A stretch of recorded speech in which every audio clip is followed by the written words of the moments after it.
ઉપલેટામાં 79માં સ્વાતંત્ર્ય દિનની તાલુકા કક્ષાની ઉજવણી ઈસરા મુકામે ધારાસભ્યના હસ્તે તેમજ નગરપાલિકા દ્વારા પ્રમુખ વર્ષાબેન ગજેરાના હસ્તે ઉપલેટામાં કરવામાં આવી।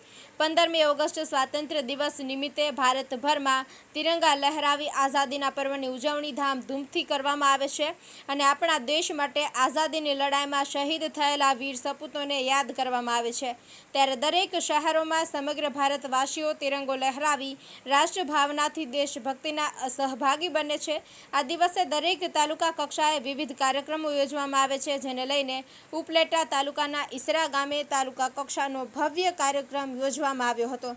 ત્યારે 79માં સ્વાતંત્ર્ય પર્વની ઉજવણી ધારાસભ્યના વરદ હસ્તે ધ્વજવંદન કરી કાર્યક્રમની ઉજવણી કરાઈ હતી અને ઉપલેટા નગરપાલિકા દ્વારા પ્રમુખ વર્ષાબેન ગજેરાના હસ્તે ઉપલેટા ટાઉનમાં ધ્વજવંદન કરી સ્વતંત્રતા દિવસની ઉજવણી કરાઈ હતી।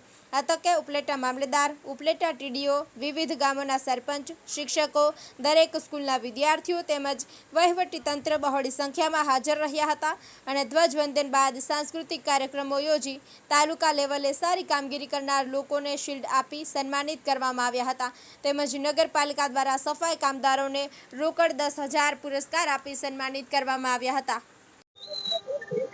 ઉપલેટા નગરપાલિકા પ્રમુખ વર્ષાબેન ગજેરા આજે 79માં સ્વતંત્ર દિવસ નિમિત્તે આજે જે ધ્વજવંદનનું આયોજન કરેલું હતું તેમાં ધ્વજવંદન કરી અને ખૂબ આનંદ આવ્યો અને આજે આમાં હાજર દરેક સ્કૂલના બાળકો હતા, દરેક સ્કૂલના ટીચર હતા, આજે નગરપાલિકાના ચીફ ઓફિસર હતા, નગરપાલિકાનો તમામ સ્ટાફ હતો અને મારી આખી નગરપાલિકાની સભ્યશ્રીની આખી ટીમ હાજર હતી। ગામના આગેવાનો બધા હતા, દરેક સંગઠનના, દરેક જ્ઞાતિના બધા ભાઈઓ અને બહેન ખૂબ મોટી સંખ્યામાં અહીંયા હાજર હતા।